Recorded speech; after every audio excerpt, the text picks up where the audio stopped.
Good morning Delhi, बहुत स्वागत है आपका हमारे इस खास बुलेटिन में। मैं हूं आपके साथ मरियम अली। चलिए जल्दी से नजर डालते हैं आज की अहम खबरों पर। प्रधानमंत्री नरेंद्र मोदी 2 दिवसीय सिंगापुर दौरे पर हैं। कल वो वहां पहुंचे थे और उनका भव्य स्वागत किया गया। इसी के साथ उनकी सिंगापुर की यात्रा क्यों बेहद खास है, बताते हैं आपको। सिंगापुर में पीएम लॉरेंस वोंग के साथ प्रधानमंत्री मोदी की बातचीत हुई।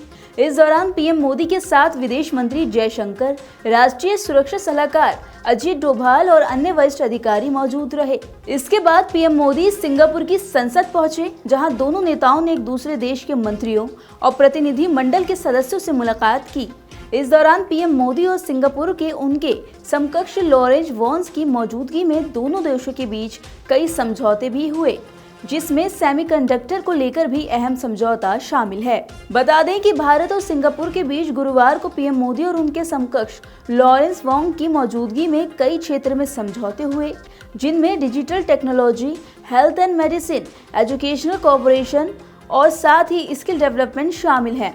Bharat Singapore semiconductor ecosystem partnership को लेकर भी एमओयू पर साइन हुए हैं। दोनों देश सेमीकंडक्टर क्लस्टर डेवलपमेंट और साथ ही सेमीकंडक्टर डिजाइनिंग और मैन्युफैक्चरिंग पर फोकस करेंगे। आपको बताते चलें कि बीते कुछ दशकों में सिंगापुर ने वैश्विक सेमीकंडक्टर वैल्यू चेन में अपना खास स्थान बना लिया। सिंगापुर अपनी पोजीशन बनाए रखने के लिए हार्ड और सॉफ्ट दोनों तरह के इंफ्रास्ट्रक्चर में निवेश करना जारी रखता है। सिंगापुर की यूनिवर्सिटीज ने सेमीकंडक्टर सेक्टर के लिए खास सब्जेक्ट भी शुरू किए हैं। साथ ही पीएम नरेंद्र मोदी सिंगापुर की राजकीय यात्रा पर हैं। उनकी ये यात्रा दोनों देशों के बीच द्विपक्षीय संबंध स्थापित होने की 60वीं वर्षगांठ के अवसर पर हो रही है। पीएम मोदी 6 साल बाद सिंगापुर पहुंचे। मोदी का सिंगापुर का दौरा भारत की एक्ट ईस्ट पॉलिसी के लिए बेहद जरूरी है। सिंगापुर आसियान देशों में भारत का सबसे बड़ा ट्रेड पार्टनर है। इसी बीच पीएम मोदी बिजनेस लीडर्स और कई बड़ी कंपनियों सीईओ से मुलाकात भी करेंगे। इस दौरान साउथ चाइना सी और म्यांमार जैसे क्षेत्रीय मुद्दों पर बातचीत भी होगी। उधर सीबीआई द्वारा दिल्ली के मुख्यमंत्री अरविंद केजरीवाल की गिरफ्तारी के विरोध में उन्होंने अपनी जमानत याचिका दायर की थी, जिस पर आज सुप्रीम कोर्ट में सुनवाई होगी। अरविंद केजरीवाल दिल्ली हाई कोर्ट के उस फैसले को चुनौती दे रहे हैं जिसमें कथित घोटाले से जुड़े भ्रष्टाचार के मामले में उनकी गिरफ्तारी को बरकरार रखा गया। बता दें कि 23 अगस्त को पिछली सुनवाई में सुप्रीम कोर्ट ने सीबीआई को एक याचिका पर जवाब देने के लिए 1 हफ्ते का वक्त दिया था। इस बीच मंगलवार को दिल्ली हाई कोर्ट ने आबकारी नीति मामले में संबंधित सीबीआई की चौथी पूरक चार्जशीट पर विचार करने के बाद अरविंद केजरीवाल और मामले के अन्य आरोपियों को समन जारी किया था। साथ ही कोर्ट ने अरविंद केजरीवाल की न्यायिक हिरासत भी 11 सितंबर तक बढ़ा दी थी। उधर जज कावेरी बावेजा ने आदेश दिया था कि आरोपियों को 11 सितंबर को कोर्ट में पेश किया जाए। सीबीआई ने 30 जुलाई को अपना चौथा पूरक आरोप पत्र दाखिल किया, जिसमें सीएम अरविंद केजरीवाल, सत्येंद्र जैन, अमित अरोड़ा, विनोद चौहान, आशीष माथुर और पी शरत रेड्डी को शामिल किया गया था। उधर चार्जशीट में आगे दावा किया गया है कि रिश्वत के पैसे का इस्तेमाल केजरीवाल के निर्देशों के मुताबिक किया गया, क्योंकि ये पैसा आम आदमी पार्टी के फंड में भेजा गया था। इसके अलावा ये भी आरोप लगाया गया है कि केजरीवाल ने गोवा में 40 निर्वाचन क्षेत्रों में प्रत्येक उम्मीदवार को 90 लाख रुपए देने का वादा किया था। साथ ही आपको बता दें कि अरविंद केजरीवाल को सबसे पहले मार्च में एक्साइज पॉलिसी मामले में ईडी ने गिरफ्तार किया था। 12 जुलाई को सुप्रीम कोर्ट ने उन्हें ईडी मामले में अंतरिम जमानत दे दी थी, लेकिन सीबीआई के जरिए गिरफ्तारी की वजह से वो अभी भी जेल में हैं। केजरीवाल को 26 जून को सीबीआई कस्टडी में राउज एवेन्यू कोर्ट के जरिए भेजा गया था। अब देखना ये होगा कि सुप्रीम कोर्ट में आज उनकी याचिका पर क्या सुनवाई होगी।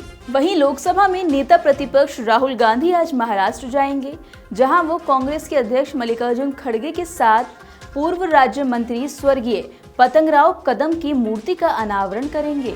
बता दें कि राहुल गांधी सबसे पहले पालघर जिले के नायगांव में दिवंगत कांग्रेस सांसद वसावत चौहान के परिवार से मुलाकात करेंगे। चौहान का पिछले महीने निधन हो गया। इसके बाद वो स्वर्गीय डॉक्टर पतंगराव की प्रतिमा का अनावरण करेंगे और उसके बाद सांगली जिले के वांगी में स्वर्गीय डॉक्टर पतंगराव को समर्पित संग्रहालय का संक्षिप्त दौरा भी करेंगे। राहुल इसके बाद मतोश्री बयाबाई श्रीपतराव कदम महिला जूनियर और सीनियर कॉलेज कड़ेगांव में एक सार्वजनिक बैठक करेंगे। साथ ही कांग्रेस विधायक और पतंगराव के बेटे विश्वजीत कदम ने इस बारे में जानकारी देते हुए कहा कि इस बैठक में जहां NCP supremo Sharad Pawar, Shiv Sena UBT प्रमुख उद्धव ठाकरे और महाविकास अघाड़ी के अन्य नेता उनके साथ होंगे। उधर कांग्रेस विधायक ने कहा कि पतंगराव कदम की प्रतिमा का अनावरण शिक्षक दिवस के अवसर पर सांगली जिले के कंडेगांव में सोनहीरा शुगर फैक्ट्री में किया जाएगा। पतंगराव कदम ने कांग्रेस के नेतृत्व वाली सरकार में कई मंत्रालयों का कार्यभार संभाला था। वो महाराष्ट्र प्रदेश कांग्रेस कमेटी के कार्यकारी अध्यक्ष भी रहे। साथ ही वो भारतीय विद्यापीठ के संस्थापक भी थे। उधर इस यात्रा के साथ ही राहुल गांधी इस साल के अंत में होने वाले राज्य विधानसभा चुनावों के लिए कांग्रेस के अभियान की शुरुआत कर रहे हैं। अगले 2 महीनों के भीतर महाराष्ट्र विधानसभा चुनाव होने की संभावना के साथ पार्टी का राष्ट्रीय नेतृत्व राज्य में पर्याप्त वक्त देने की तैयारी कर रहा है। पार्टी के सूत्रों के मुताबिक राहुल और प्रियंका गांधी दोनों अभियान की आधिकारिक शुरुआत के लिए महाराष्ट्र में कई जगहों का दौरा कर सकते हैं। चलिए अब मौसम की बात कर लेते हैं। बीते दिन आप सभी को पता है कि दिल्ली एनसीआर में कितनी तेज बारिश हुई, जिसके बाद लोगों को उमस भरी गर्मी से राहत मिल गई, लेकिन फिर वही जल भराव हो गया। अब आज के लिए भी आईएमडी ने बारिश का येलो अलर्ट जारी कर दिया है। बीते दिन के अधिकतम तापमान की बात करें तो वो 32.4 डिग्री दर्ज किया गया। ये सामान्य से 2 डिग्री कम है। वहीं न्यूनतम तापमान 25.2 डिग्री रहा। ये सामान्य है और साथ ही हवा में नमी का स्तर 70 से 100% तक रहा। चलिए अब बताते हैं कि आज कैसा रहेगा मौसम। मौसम विभाग के पूर्वानुमान के मुताबिक आज बादल छाए रहेंगे। हल्की से थोड़ी तेज बारिश हो सकती है। इसी के साथ बारिश का येलो अलर्ट भी दिया गया। अधिकतम तापमान 33 और न्यूनतम तापमान 25 डिग्री पर बना रहेगा। इसके बाद हल्की बारिश होगी। 6 से 9 सितंबर के बीच भी बादल छाए रहेंगे। हल्की बारिश होने की संभावना है। अधिकतम तापमान 34 से 36 डिग्री और न्यूनतम तापमान 25 से 27 डिग्री बना रहेगा। उधर 10 सितंबर की बात करें तो मौसम सूखा रहेगा। थोड़े बादल छाए रहेंगे और उस दिन अधिकतम तापमान 36 और न्यूनतम तापमान 27 डिग्री रह सकता है। साथ ही स्काईमेट के मुताबिक इस हफ्ते के अंत तक मानसूनी बारिश बनी रहेगी। इसके बाद इसमें थोड़ा सा विराम लग जाएगा। हालांकि आज के बाद बारिश बिखरी हुई है। हालांकि सामान्य तौर पर मानसून की वापसी 17 सितंबर के आसपास होती है। 20 से 25 सितंबर तक मानसून वापसी कर लेता है। अब अगले हफ्ते की शुरुआत में मौसम सूखा रहेगा। इस वजह से तापमान बढ़ेगा और गर्मी वापस आ जाएगी। तो हमने आपको आज की बड़ी खबरों से रूबरू कराया जो बहुत खास थी।